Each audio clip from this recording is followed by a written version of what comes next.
여러분 안녕하세요. 서영화가 김수영, 꽤 괜찮은 남자입니다. 고품격 영화 비평. 오늘은 미키 세븐틴에 관한 사이언스 픽션 영화에 관한 리뷰를 해보겠습니다. 여러분, SF는 좀 그렇죠? 우리 그 TV 배우 구독자님들께서는 중장년들이 많아가지고 사이언스 픽션, 그러니까 공상과학 영화는 별로 안 좋아하는 줄 알겠지만, 그래도 영화 비평가 아티스트 김수영은 어제 영화를 보고 꽤 괜찮게 재밌게 봤습니다.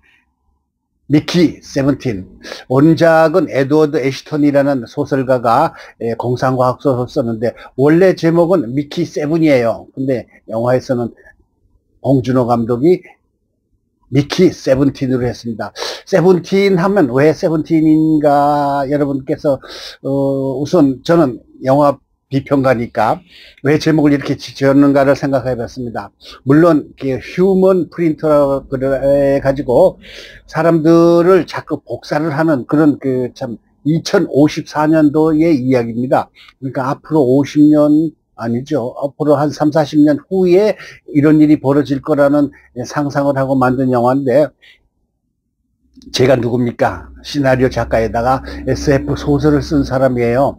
이따가 이제 이 이야기가 끝난 다음에 제가 쓴 스페르니아 2424라는 공상과학 소설을 이미지를 여러분께 보여드리겠습니다. 그 이미지는요, 사실 이렇게 좀 별로 초라해 보이긴 하지만 꽤 괜찮은 소설이에요. 아마존이라는 그 미국 최대의 출판사에서 영어로 번역을 해가지고 팔렸었습니다.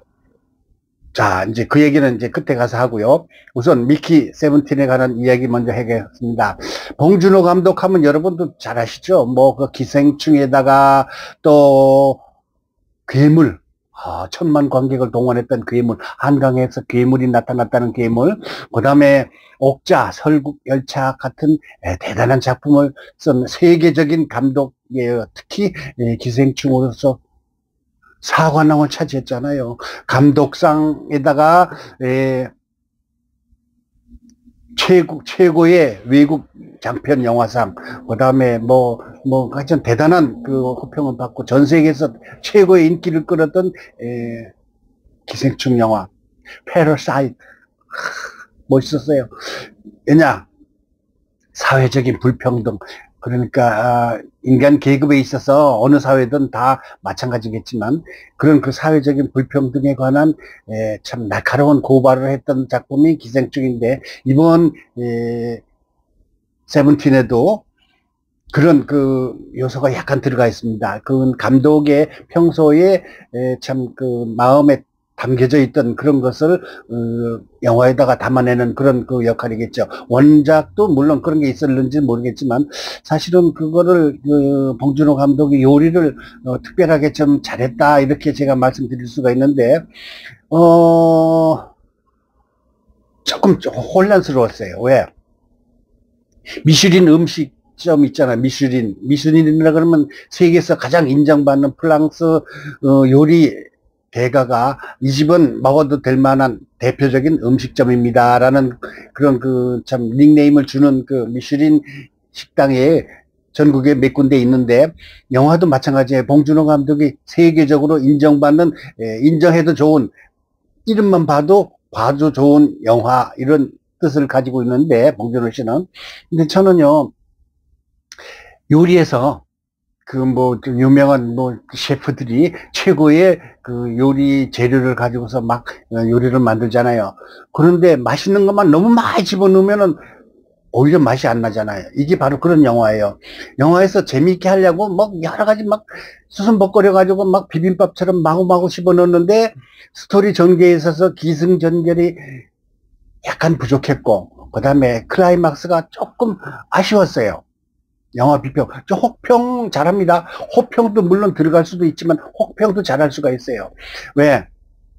보는 분들이 사실은 이런 그 대작이나 아카데미 작품상 같은 거는 상업적으로 좀 덜 재미있다는 그런 이미지가 있어요. 옛날에도 보면은 아카데미 감독상 받은 작품들은 우리가 이해하기에 조금 어려운 것이 없잖아 있어요.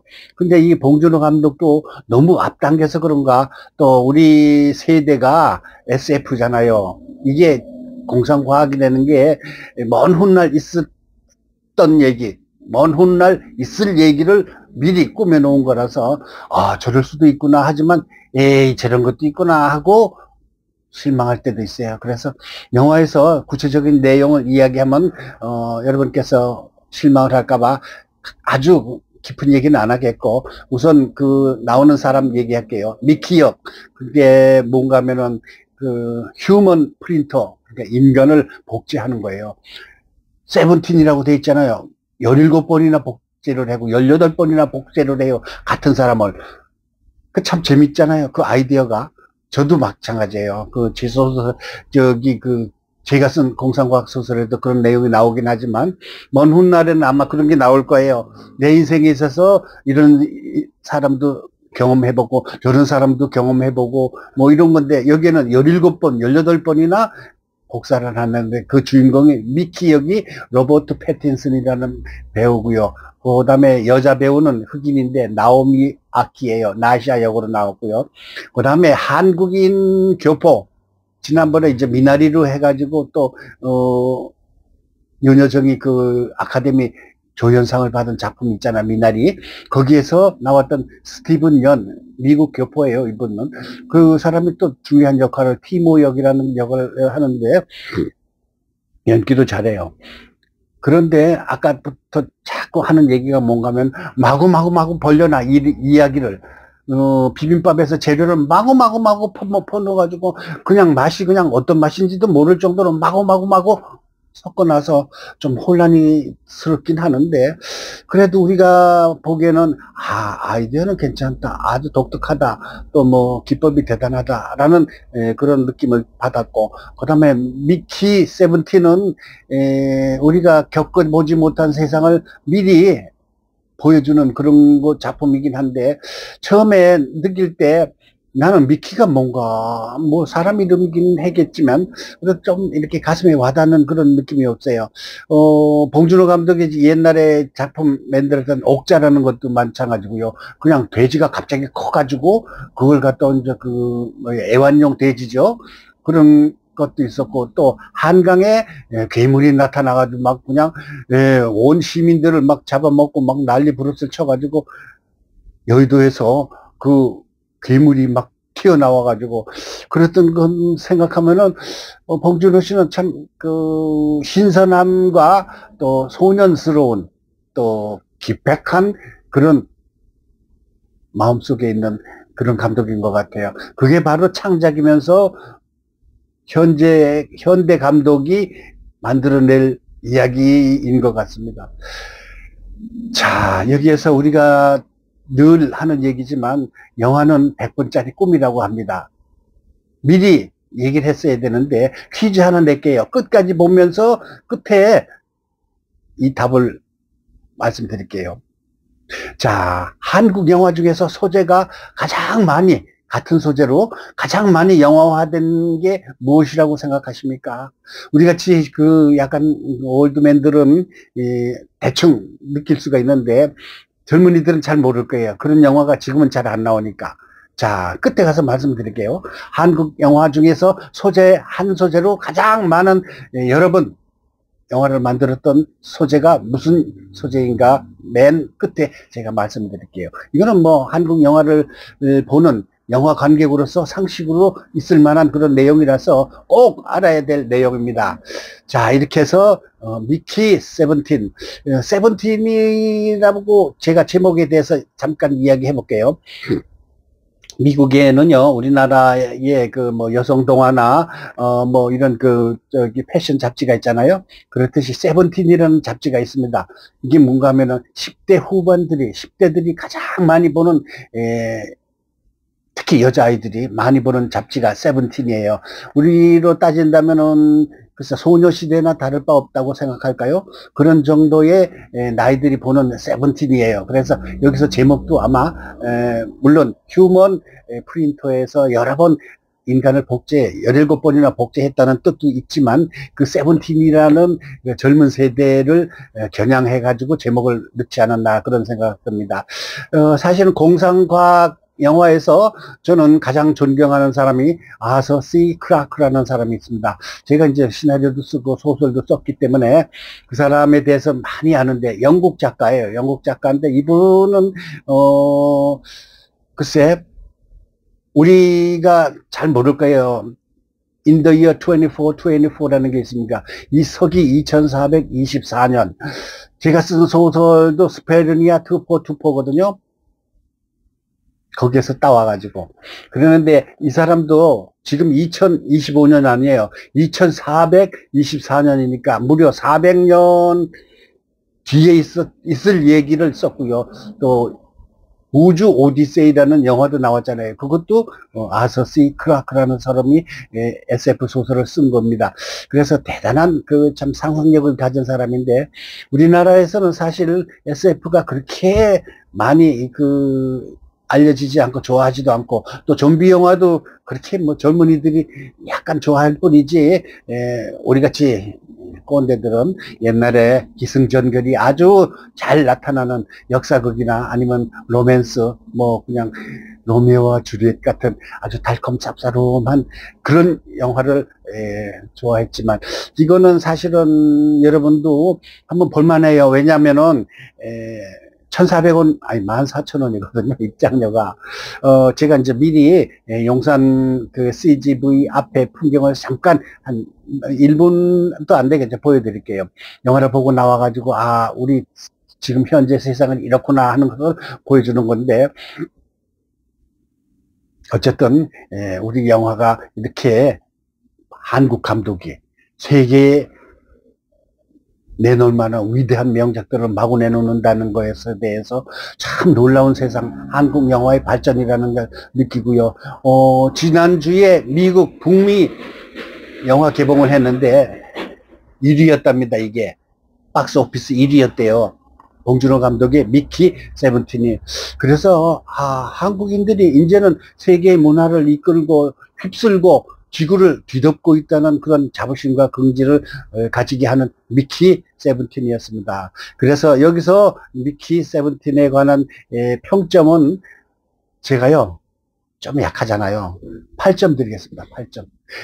다음 영화 비평에서는 8.5로 되어 있는데요. 영화 비평은 저는 8.5까지는 안 가고 8점까지 갑니다. 그리고 괴물이나 또 다른 그 어떤 그 기생충처럼 센세이셔널한 그런 거는 조금 떨어지는 것 같아요. 제가 보기에는. 물론 그 한국인들이 보는 SF하고 미국인들이 보는 SF하고 다르는데 지금 그 유튜브에서 보니까 미국인 관객들도 호평하는 사람이 있는가 하면은 혹평을 하는 사람도 있어요. 봉준호 감독이라는 그 큰 참 메이커를 보고서 왔는데 보다가 보니까 그만큼 실망스럽다는 사람도 있고 역시 봉준호 감독이 기발한 아이디어에다가 저런 세상도 벌어질 수 있구나라는 위대한 참 영화로 평하는 사람도 있었습니다. 이렇게 해서 제가 본 미키 세븐틴의 이야기를 마치고요. 또 잠시 뒤에 제가 쓴 스페르니아 투포투포를 잠깐 소개해 드리겠습니다.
서양화가 김수영이 시나리오를 썼다는 거 여러분 아실란가 모르겠습니다.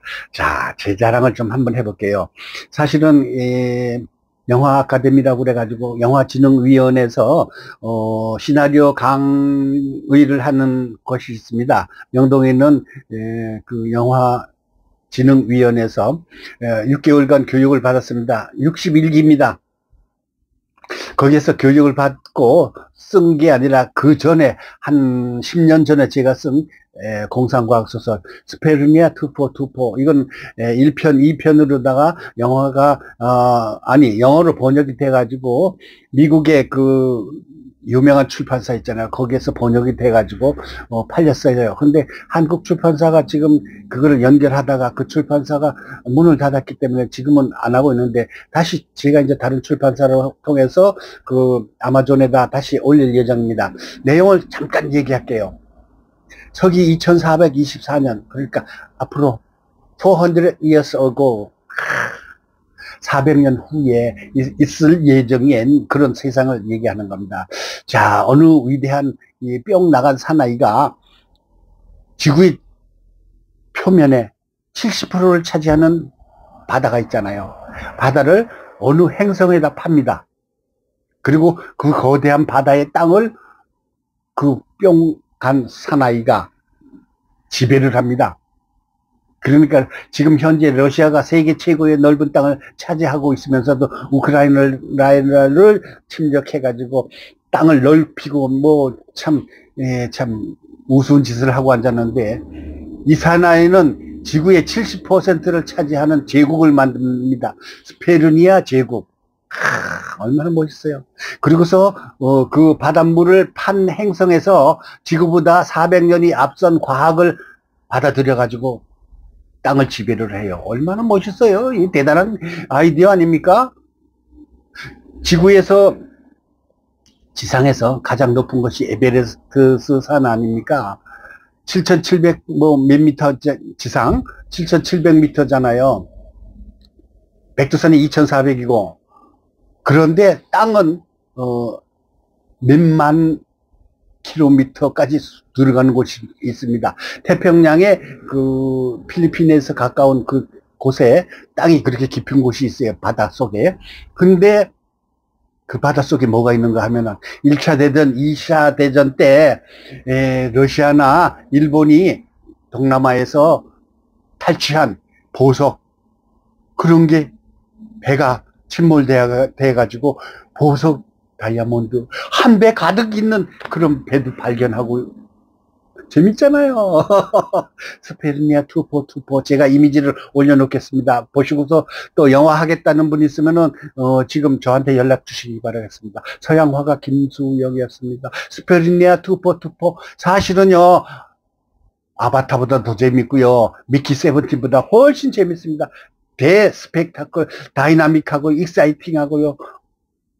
영화로서 끝낼 소재니까 저에게 연락 주시기 바라겠습니다. 스페르니아 투포 서양화가 김수영 작입니다.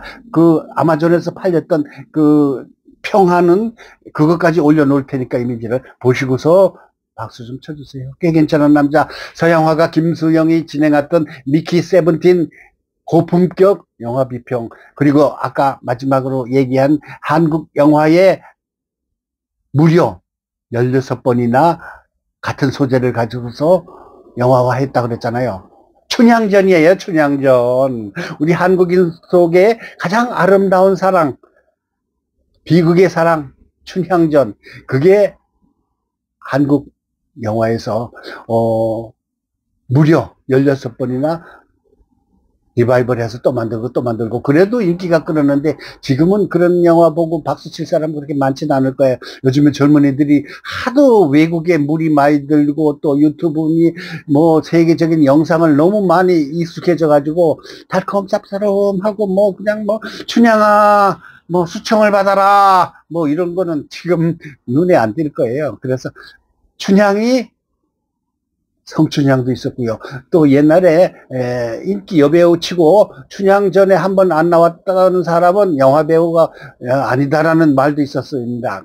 그만큼 춘사 나온규가 일제시대 때 1930년대인가요? 그때 춘향전을 만들었듯이 우리 한국인들은 머릿속에 아름다운 사랑이, 미국인들이나 세계인들은 로미오와 주리엣, 셰익스피어의 그 사랑의 이야기가 참 감동받겠지만 우리 한국인들은 마음속에 춘향이와 이도령의 그 달콤 쌉싸름한 사랑이 아직도 마음속에 간직했기 때문에 무려 16번이나 춘향전을 다시 만들고 했던 한국인 영화 소재에 가장 많은 소재가 춘향전이라는 퀴즈 정답을 말씀드리겠습니다. 고품격 영화 비평 서양화가 김수영이 이야기한 미키 세븐틴에 관한 리뷰였습니다. 여러분 좋아요 구독 부탁드리겠습니다. 감사합니다.